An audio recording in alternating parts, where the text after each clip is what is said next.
ఒకే ఉద్యోగం నోటిఫికేషన్లో ఒకే కుటుంబానికి చెందిన ఇద్దరు లేదా అంతకంటే ఎక్కువ మంది ఆ ప్రభుత్వ ఉద్యోగాలకు ఎంపిక కావడం అక్కడక్కడ మనం చూస్తుంటాం. అటువంటి ఘటనే మహబూబ్నగర్ జిల్లాలో చోటు చేసుకుంది.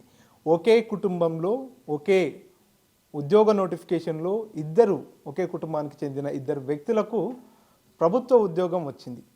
ఈ వార్త వినగానే మీరందరూ కూడా అన్నా తమ్ముడికో అక్కా చెల్లికో వచ్చింటుందంటూ అందరూ కూడా అంచనా వేసుకుంటారు. మీరు కూడా అలాగే ఆలోచిస్తే పప్పులో కాలేసినట్టే.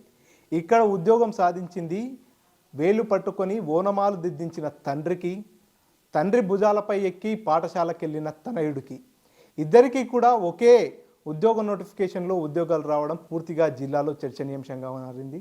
ప్రస్తుతం ఆ ఉద్యోగాలు సాధించిన తండ్రి కొడుకులు మనతో పాటు ఉన్నారు. వారితో మాట్లాడించాం. ఏంటి వాళ్ళు ఎప్పటి నుంచి ఈ ఉద్యోగాలకు ప్రిపేర్ అవుతున్నారు ఏంటనే విషయాన్ని వారి మాటల్లోనే తెలుసుకుందాం. సార్ నమస్తే, ముందుగా double congratulation. Thank you sir. నమస్కారం సార్. ఏంటి సార్ మీ బ్యాక్గ్రౌండ్ ఏంటి? ఎప్పటి నుంచి మీరు ఈ డిఎస్సికి ప్రిపేర్ అవుతున్నారు? ఇప్పుడు మీ కుమారుతో పాటు మీకు ఇద్దరికి ఒకేసారి ఉద్యోగం రావడం ఎట్లా అనిపిస్తుంది? నాకు చాలా సంతోషంగా ఉంది సార్. నేను అనుకున్న లక్ష్యం, అది జీవిత లక్ష్యము నెరవేరింది. అయితే ఫస్ట్ ఆఫ్ ఆల్ మాది చాలా పూర్ ఫ్యామిలీ. నారాయణపేట జిల్లాలో మరికెల్ మండలంలో చిన్న కుగ్రామం రాకుండా, ఆ విలేజ్లో ఎడ్యుకేషన్ కూడా కొంచెం తక్కువని. అలాంటి పరిస్థితుల్లో మా నాయన కులవృత్తి చేసుకుంటూ, మా అమ్మ కూలి చేసుకుంటూ నన్ను చదివించిండ్రు. నేను కూడా వాళ్ళ ఆశలను ఒమ్ము చేయకుండా 6వ తరగతి వరకు ప్రాథమిక విద్య పరిసర గ్రామం బండ్రవల్లి రాకొండ ప్రాంతంలో చదివినాను. హై స్కూల్ విద్యాభ్యాసం మొత్తం మహబూబ్నగర్ జిల్లాలో చదివినాను. డిగ్రీ కూడా మహబూబ్నగర్లోనే, ఇంటర్ మహబూబ్నగర్లోనే చేయడం జరిగింది. అయితే అప్పటికే మా కుటుంబం చాలా పేదరికంలో, కడు దరిద్రమైనటువంటి పరిస్థితుల్లో ఉంది. ఒక పూట తిండికి లేనటువంటి పరిస్థితులు. ఆ కులవృత్తిలో చేస్తే గ్రామాల్లో మీకు తెలియంది ఏముంది, ఏదో వచ్చే ఇంత వడ్లు అవి ఇవి పెట్టేటటువంటి పరిస్థితులు, దిక్కుతోచని పరిస్థితుల్లో నేను 6th క్లాస్లోనే ఒక ఆలోచన వచ్చింది నాకు. మా అమ్మ నాన్న ఇంత కష్టపడుతున్నారు. అప్పటికే మా తమ్ముళ్ళు ఇద్దరు, మాది ఒక పెద్ద ఫ్యామిలీ అయిపోయింది. ఆ ఫ్యామిలీకి తినడానికి తిండి లేని పరిస్థితులు. నేను కొంచెం అప్పుడే ఎందుకో ఒక ఆలోచన, ఏదైనా చేయాలి, ఏదైనా సాధించాలి, నా కుటుంబాన్ని ఒక స్థాయికి తీసుకుపోవాలి అనేటటువంటి ఆలోచన నాకు చిన్నప్పుడే వచ్చింది. ఆ లక్ష్యాన్ని అదే విధంగా ఇప్పటి వరకు కూడా కొనసాగిస్తున్నాను. ఆ ప్రయాణంలో నా తమ్ముళ్ళని డెవలప్ చేయాలి, నా కుటుంబాన్ని డెవలప్ చేయాలి అనే ఆలోచన మీద నేను 1998లో వివాహం జరిగింది. జడ్చెల్ల నా భార్యది. ఆమె అప్పుడు జాబ్ లేదు, ఆమె కూడా డిగ్రీ హోల్డరు, టీపీటీ చేసి ఉండే, తెలుగు పండిట్ ట్రైనింగ్ చేసి ఉండే. ఆమెని వివాహం చేసుకున్నాం. వివాహం చేసుకున్న తర్వాత 2003 డిఎస్సిలో ఆమెకు కూడా నేను చాలా మోటివేట్ చేసిన. పరిస్థితులు బాగాలేవు, గడ్డు కాలం, ఎలాగైనా ఉద్యోగం సాధించాలి, ఉద్యోగం సాధించి మా తమ్ముళ్ళు మేము అందరం కూడా డెవలప్ అవుతాం. అప్పుడు ఉమ్మడి ఫ్యామిలీగా ఉన్నాం కాబట్టి ఆమెకు జాబ్ వస్తే కొంచెం ఆర్థికంగా నిలదొక్కుంటామనే ఉద్దేశంతో ఆమెను చాలా మోటివేట్ చేయడం జరిగింది. ఆ మోటివేషను ఆమె బాగా స్వీకరించి నేను చెప్పినటువంటి విధానంలోనే ఆమె సక్సెస్ అయ్యి ఆమె 2003 డిఎస్సిలో కొట్టడం జరిగింది. ఆ తర్వాత మెల్లిమెల్లిగా మేము ఆమెను వివాహం చేసుకున్నాక జడ్చెలకు రావడం జరిగింది. ఆమె జాబ్ కొట్టడం జరిగింది. ఆ తర్వాత మా తమ్ముళ్ళు ఏంది, వాళ్ళ పరిస్థితి ఏంది అనేటటువంటి ఆలోచన తీసుకుని మా పెద్ద తమ్మునికి 1999లో ఇక్కడనే జడ్చెలలో ఒక షాపు పెట్టేయడం జరిగింది, సెలూన్ షాపు. ఆ సెలూన్ షాపు నిర్వహించుకుంటూ ఆయన కూడా ఈరోజు ఆర్థికంగా ఉన్నత స్థానానికి ఎదిగిండు. అదేవిధంగా చిన్న తమ్మిని కూడా 7th క్లాసు ఇక్కడ తీసుకొని రావడం జరిగింది, వాళ్ళ వదినేమ తీసుకొని రావడం జరిగింది. ఆ విధంగా మా కుటుంబాన్ని మొత్తాన్ని ఇక్కడ తీసుకొచ్చి చిన్న తమ్మిని కూడా బాగా చదివించడం, ఆయన బీఈడీ చేయడం, టీటీసీ చేయడం, ఆ తర్వాత ఆయన కూడా 2008 డిఎస్సిలో జాబ్ కొట్టడం మాకు ఇంకా చాలా ఆనందమే. అంటే ఇప్పుడు మొత్తానికి మీ ఇద్దరితో కలిపితే మీ ఉమ్మడి కుటుంబంలో ఎంతమంది టీచర్లు ఉన్నారు? ఇప్పుడు మేము వచ్చిన వాళ్ళతో పోల్చుకుంటే 4 టీచర్లము, ఒక ఏడబ్ల్యూ, మొత్తం 5 ఉద్యోగస్తులం ప్రస్తుతం ప్రభుత్వ ఉద్యోగులం. మీ మేడం ఏం చదువుకుంది, ఎప్పుడు ఉద్యోగం సాధించింది? మా మేడం కూడా నా మాదిరిగానే ఎంఏ బీఈడీ చేసింది. ఆమె 3 డిఎస్సిలో జాబ్ సాధించింది.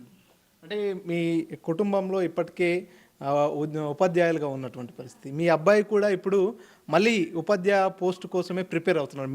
మిమ్మల్ని ఇన్స్పిరేషన్గా తీసుకొని తను ఈ కోర్సు చేశాడా, బీఈడి కావచ్చు ఇదంతా, లేకపోతే ఏంటి తనకి ఇంట్రెస్ట్, పర్సనల్ ఇంట్రెస్ట్ అనుకోవచ్చు? తనకు ఇంట్రెస్ట్ లేదు, అయితే వాళ్ళ మమ్మీకి ఇంట్రెస్ట్ ఉంది. ఇంకొకటి వాళ్ళని ఒకటి క్రమశిక్షణతో పెంచి మొరల్ వాల్యూస్ నేర్పించి సమాజంలో ఈ విధంగా ఉండాలని ఎంఏ బీఈడి చేసిన నేను ఒక నిరుద్యోగిగా ఉన్నా, రోల్ మోడల్గా ఉన్నా, నాలాక మీరు కారాదు నాన్న అనే ఉద్దేశంతో వాళ్ళకి చిన్నప్పటి నుంటే బేసిక్గా ఎట్టి పరిస్థితుల్లో గవర్నమెంట్ ఉద్యోగం సాధించాలని వాళ్ళకి చిన్నప్పటి నుంటే వాళ్ళ మెదడులో నాటిన సార్.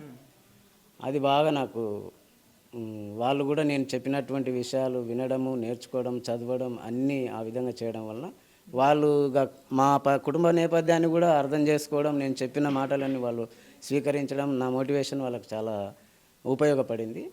ఆ విధంగా బీఎస్సీ కంప్లీట్ చేయడం జరిగింది పెద్దబాబు. బీఎస్సీ కంప్లీట్ చేసిన తర్వాత ఆయన బ్యాంకింగ్ సెక్టార్కి వెళ్ళిండు.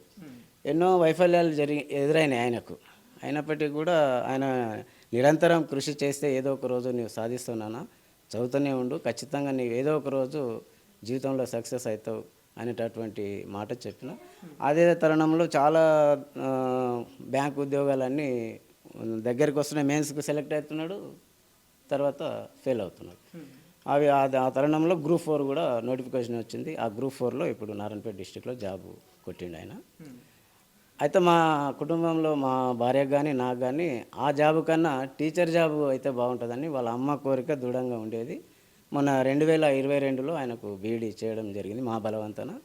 అందుట్లో కూడా ఆయన విజయం సాధించిండు. విజయం సాధించిన వెంబడే మనకు డిఎస్సి రావడం జరిగింది. ఆ డిఎస్సిలో నా లక్ష్యం ఈ విధంగా ఇవేళ జరుగుతున్నప్పటికీ కూడా నా లక్ష్యం నా లోపల కొట్టుమిట్టాడుతూనే ఉంది. నా లక్ష్యాన్ని నేను సాధించాలనేటటువంటి ఆ సంకల్పం అట్లే కొనసాగుతుంది. అయినప్పటికీ ఒక పక్కల్లో వీళ్ళని డెవలప్ చేసుకుంటూ నాది నేను చూసుకోవాలనేటటువంటి ఉద్దేశంతో ఆ బాబు కూడా నా జతకు రావడం, ఇద్దరం కూర్చోవడము, నేను ఈసారి లాస్ట్ అటెంప్ట్, ఖచ్చితంగా ఈసారి జాబ్ కొట్టాలి అనేటటువంటి నిర్ణయం తీసుకున్నా.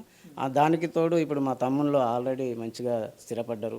నా భార్య కూడా ఉద్యోగం చేస్తుంది కాబట్టి ఆమె ద్వారా వచ్చేటటువంటి ఆదాయంతో కుటుంబం గడుస్తుంది కాబట్టి ఇప్పుడు ఎలాంటి ఆర్థిక ఇబ్బందులు లేవనే ఉద్దేశంతో ఇక నా చిన్ననాటి కల అయినటువంటి టీచర్ని ఎలాగైనా సాధించాలి అనేటటువంటి పరిస్థితులు నాకు అనుకూలించినాయి. అందుకొరకు నేను ఏం చేసినట్టే ఇంకా ఖచ్చితమైనటువంటి నిర్ణయం తీసుకున్నా.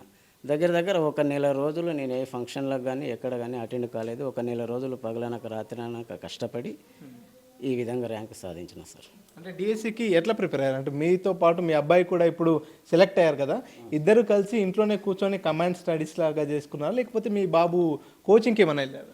ఇద్దరం కూడా కోచింగ్కి వెళ్ళలేదు సార్. నా అనుభవము ఆ బాబుకు ఉపయోగపడ్డది. ఇంకొకటి చిన్నప్పటి నుండి కూడా నేను ఆర్ట్స్ గ్రూప్గా సార్ వాళ్ళని ఎట్టి పరిస్థితుల్లో మ్యాథ్స్ చదివించాలనేటటువంటి ఉద్దేశంతో ఇద్దరు కూడా ఎంపీసీ ఇంటర్మీడియట్లు ఇవ్వడం జరిగింది. తర్వాత బీఎస్సీ, ఆయన బీటెక్, చిన్నబాబు కూడా వాళ్ళందరూ కూడా మ్యాథ్స్లో ఎవరైతే ఉంటారో వాళ్ళు ఈ రోజుల్లో ఉండేటటువంటి కాంపిటీషన్ ఎగ్జామ్లో గెయిన్ అవుతారనేటటువంటి ఉద్దేశంతో వాళ్ళని ఆ విధంగా చదివించడం జరిగింది. ఆ మ్యాథ్స్ అనేటటువంటిది బాబుకు ఉపయోగపడి ఈరోజు ర్యాంక్ సాధించడం జరిగింది.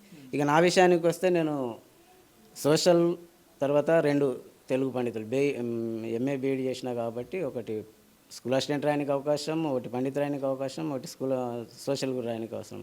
అయితే ఇక పోస్టులు ఏమో తక్కువ ఉన్నాయి, ఏ విధంగా చేయాలనేటటువంటి ఆలోచన చేసి చివరికి తెలుగు 2 కంబైండ్ ఉంటాయి కాబట్టి తెలుగుని చదివితేనే నేను గెయిన్ అవుతానేటటువంటి నిర్ణయం తీసుకొని తెలుగుని స్టార్ట్ చేసిన. క్షుణ్ణంగా చదవడం జరిగింది, మంచిగా అర్థం చేసుకోవడం జరిగింది. తర్వాత నాకు బాబుకు ఉండే కమాండ్ సబ్జెక్టులు ఉంటాయి కొన్ని, మీకు కూడా తెలియవచ్చు అవి. ఆ కమాండ్ సబ్జెక్టులు ఇద్దరం డిస్కషన్ చేసుకోవడం జరిగింది. ఆ కమాండ్ సబ్జెక్టుల మీద పట్టు సాధించినాము. యథావిధిగా ఆయనకుండే మ్యాథ్స్, నాకుండే తెలుగు యథావిధిగా చదువుకోవడం జరిగింది.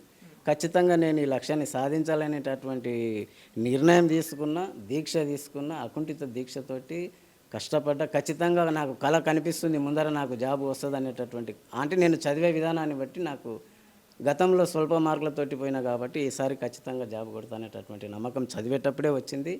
ఆ విధంగా చదివినా ఈరోజు రీచ్ అయినా సార్. సో మొత్తానికి ఇప్పటికే అంటే మీ ఇద్దరికి ఉద్యోగాలు రాకముందుకే మీ కుటుంబంలో మీ భార్య, మీ చిన్న కొడుకు ఇద్దరు కూడా చిన్న కొడుకు ఇద్దరు కూడా ప్రభుత్వ ఉద్యోగాలు సాధించారు.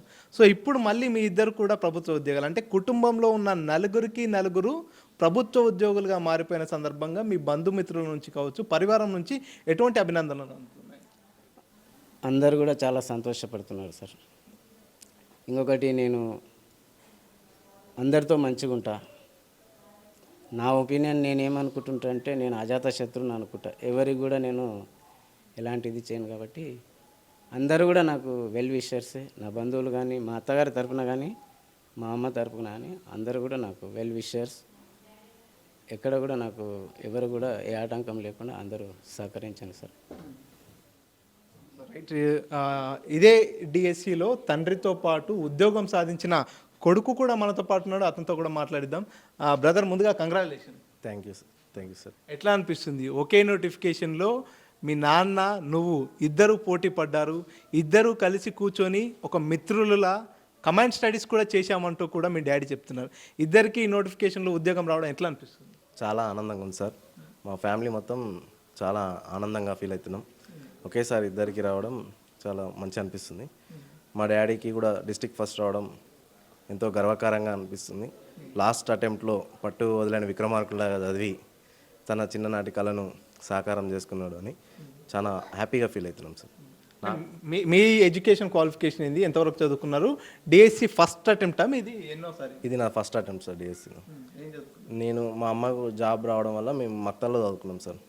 మక్తల్లో చైతన్య విద్యా మందిర్లో పాఠశాల విద్యను, అక్కడనే వివేకానంద జూనియర్ కాలేజ్లో ఇంటర్మీడియట్ కూడా చేసినాం సార్. ఆ తర్వాత జడ్చర్లలో బీఆర్ఆర్ కాలేజ్ గవర్నమెంట్ డిగ్రీ కాలేజ్లో డిగ్రీ పూర్తి చేసి ఇక్కడనే బీఈడీ చేసుకొని తర్వాత కాంపిటేటివ్ ప్రిపరేషన్ స్టార్ట్ చేసిన సార్. గ్రూప్స్ ప్రిపేర్ అవుదాం, గ్రూప్ 1 కొట్టాలని నాకు టార్గెట్ ఉంది. అది ఎప్పటికైనా రీచ్ అవుతా అని నాకు నమ్మకం ఉంది. అట్లా ప్రిపేర్ అవుతూ ఉంటే ఇంకా డిఎస్సికి కూడా ప్రిపేర్ అయినా సార్. ఇద్దరం కలిసి మంచిగా ప్రిపేర్ అయినాం. ప్రామాణికమైన పుస్తకాలను, బుక్స్ను అన్నీ సేకరించుకొని మా డాడీకి ఉన్న గత అనుభవాలను నాకు షేర్ చేయడం వల్ల నాకు ఇప్పుడున్న లేటెస్ట్ అప్డేట్స్, కరెంట్ అఫైర్స్ కానీ, జీకే కరెంట్ అఫైర్స్ సంబంధించి కానీ వాటన్నిటి సబ్జెక్ట్స్ గురించి కూలంకషంగా ఇద్దరం కంబైన్డ్గా డిస్కషన్ చేసుకోవడం వల్ల మాకు ఈ ర్యాంక్ వచ్చిందని నేను నమ్ముతున్నాను సార్. అంటే నువ్వు ప్రధానంగా డిఎస్సికి ప్రిపేర్ కావడానికి ఎవరు నీకు ఇన్స్పిరేషన్ అంటే ఏం చెప్తావు? నాకు మా అమ్మ వల్లనే నేను బీఈడీ చేసిన సార్. యాక్చువల్గా నాకు చిన్నప్పటి నుంచి మా డాడీ అందరిని చూసి నాకు గవర్నమెంట్ జాబ్ కొడితే ఒక ఉన్నతంగా ఉంటాం, హై లెవెల్లో ఉంటాం, మంచి సమాజంలో కూడా మంచిగా ఎదగలుగుతాం అనే ఒక ఇన్స్పిరేషనల్గా ఉండేది. చిన్నప్పటి నుంచి గవర్నమెంట్ జాబ్ సాధించాలని ఎంతో ఎప్పటి నుంచో పట్టుంది. అట్లా ఏదన్నా ఒక గవర్నమెంట్ సాధించాలనేది నాకు ఉండేది సార్. అట్లా ప్రిపేర్ అవుతూ ఉంటే రీసెంట్లీ టీఎస్పీఎస్సీ గ్రూప్ 4లో కూడా నారంపేటలో నాకు జాబ్ వచ్చింది. ఆ తర్వాత డిఎస్సి బీఈడీ చేసిన కాబట్టి డిఎస్సి కూడా ప్రిపేర్ అవుదామని అట్లా ప్రిపేర్ అయినా. దాంతో ఎస్ఏ మ్యాథ్స్లో నాకు ర్యాంక్ వచ్చింది సార్ మంచి. సో ఇప్పుడు ఒకే కుటుంబంలో మీ మమ్మీ డాడీతో నీతో కలిపి ముగ్గురు ఉపాధ్యాయులుగా ఉన్నారు. ఎట్లా అనిపిస్తుంది? ఈ ఫీలింగ్ ఎట్లా అనిపిస్తుంది? మా తమ్ముడికి కూడా జాబ్ వచ్చింది సార్. మొత్తం నలుగురికి జాబ్ రావడం చాలా చాలా అంటే చాలా హ్యాపీగా అనిపిస్తుంది. మా తమ్ముడు కూడా ఏడబ్ల్యూ గెజిటెడ్ జాబ్ కొట్టిండు. అట్లా నలుగురికి జాబ్ రావడం అనేది మొత్తం మా బంధువులు అందరిలో కూడా చాలా హ్యాపీగా ఫీల్ అవుతారు. అది. సో ఎంత నీ ఏజ్ ఎంత ఇప్పుడు? నాకు 25 సార్. పెళ్లి చేసుకునే ఆలోచన ఉందా? పెళ్లి చేసుకునాల్సి వస్తే నలుగురు ప్రభుత్వ ఉద్యోగులే కాబట్టి ప్రభుత్వ ఉద్యోగం ఉన్న అమ్మాయిని పెళ్లి చేసుకోవాలనుకున్నా ఏమనుకుంటున్నావు? ఇప్పుడైతే అట్లాంటి ఆలోచన లేదు సార్. నాకు ప్రస్తుతానికైతే ఇంకా గ్రూప్ 1 టార్గెట్ అది రీచ్ కావాలని ఉంది. అది రీచ్ అవుతానే నమ్మకంతో చదువుతున్నా సార్. సో ఇది చూస్తున్నా. మొత్తానికైతే ఈ కుటుంబం మొత్తంలో కూడా ఆనందం వెళ్ళి విరుస్తున్నటువంటి పరిస్థితి. ఒకే కుటుంబంలో నలుగురు ప్రభుత్వ ఉద్యోగులుగా మారిపోయినటువంటి పరిస్థితి. ఇంతకుముందు వారి కుటుంబంలో వాళ్ళ కుటుంబానికి సంబంధించినటువంటి వాళ్ళ అమ్మ కావచ్చు, అదేవిధంగా చిన్న కుమారుడు ఇద్దరు కూడా ప్రభుత్వ ఉద్యోగులు. మిగతా ఇద్దరు కూడా ఈసారి పట్టు వదలని విక్రమార్కుల్లా ఇద్దరు కూడా డిఎస్సిలో కమాండ్ స్టడీస్ చేస్తూ ఎటువంటి కోచింగ్కి వెళ్లకుండా తండ్రికి ఉన్నటువంటి అనుభవాన్ని తనయుడికి తెలియజేస్తూ తనయుడికి ఉన్నటువంటి సబ్జెక్ట్ను తండ్రితో ఒకరితో ఒకరు పంచుకొని ఈ డిఎస్సిలో పూర్తి స్థాయిలో విజయం సాధించామంటూ కూడా ఇద్దరు తండ్రి కుమారులు తమ ఆనందాన్ని వ్యక్తం చేస్తున్నటువంటి పరిస్థితి. కెమెరా పర్సన్ నరసింహరెడ్డితో మణికంఠ RTV మహబూబ్నగర్ నుంచి. మరిన్ని వీడియోస్ కోసం ఛానల్ ని సబ్స్క్రైబ్ చేయండి, లేటెస్ట్ అప్డేట్స్ కోసం వాట్సాప్ ఛానల్ ని ఫాలో చేయండి అండ్ లింక్ డిస్క్రిప్షన్ లో ఉంది.